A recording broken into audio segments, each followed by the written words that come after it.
Tu veux que je te raconte l'histoire du diamant plus gros qu'un œuf?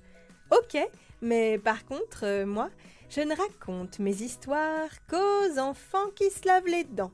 Donc attrape ta brosse à dents, ton dentifrice, et tu frottes jusqu'à ce que l'histoire soit terminée. 3, 2, 1, 0. J'ai une question à te poser. Est-ce que tu as déjà rêvé de découvrir un trésor oublié par un pirate? Par exemple, en construisant un château de sable sur la plage ou dans un bac à sable, tout à coup, tu tomberais sur un petit coffre enterré. Et en l'ouvrant, il y aurait plein de pièces d'or et des pierres précieuses. Ce serait génial! Mais bon, moi, ça ne m'est encore jamais arrivé.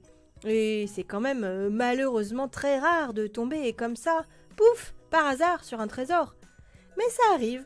Au Botswana, c'est un petit pays africain, un énorme diamant, plus gros qu'un œuf, a été trouvé. Mais quand je te dis énorme, il est vraiment énorme, hein. Genre, on ne pourrait même pas en faire un pendentif pour un collier ou une bague, tellement il est gros. On ne pourrait plus bouger la main, comme si on avait une brique sur le doigt, tu vois le truc. Tu veux savoir comment ce diamant a été trouvé? Je vais te dire ça dans un instant. Mais avant, j'ai quelque chose d'amusant à te dire. Est-ce que tu sais qu'on peut avoir des dents en or? Oui, en or! Quand une dent tombe ou que le dentiste doit l'arracher parce qu'elle est en mauvais état, on pose une prothèse. C'est ce qu'on appelle une couronne, qui peut être en or. Et oui, à une époque, ça se faisait beaucoup quand on perdait une dent. Parce que l'or, c'est un métal quasi inaltérable, c'est-à-dire qu'il ne change pas au cours du temps.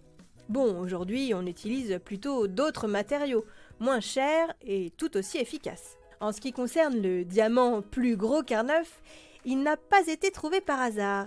Le Botswana est aussi connu pour être l'un des principaux pays producteurs de diamants. C'est donc dans une mine de diamants qu'il a été trouvé.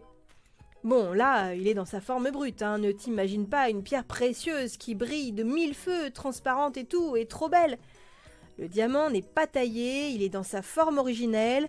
On dirait surtout un gros caillou biscornu, marronasse, genre comme s'il n'avait pas été lavé, quoi. Faut avoir l'œil pour savoir que c'est un diamant. Mais c'est quand même le 3e plus gros diamant au monde. S'il est vendu, il rapportera une sacrée fortune. Bon, montre-moi un peu tes dents. Fais A, fais I. C'est pas mal ça, bien blanche comme il faut. Tant pis pour vous les caries. Allez, maintenant, au lit. Je vais pas aller me coucher. Retrouvez Les Dents et Dodo et tous les podcasts BFM TV sur bfmtv.com et sur toutes les plateformes de streaming. C'est un podcast BFM TV.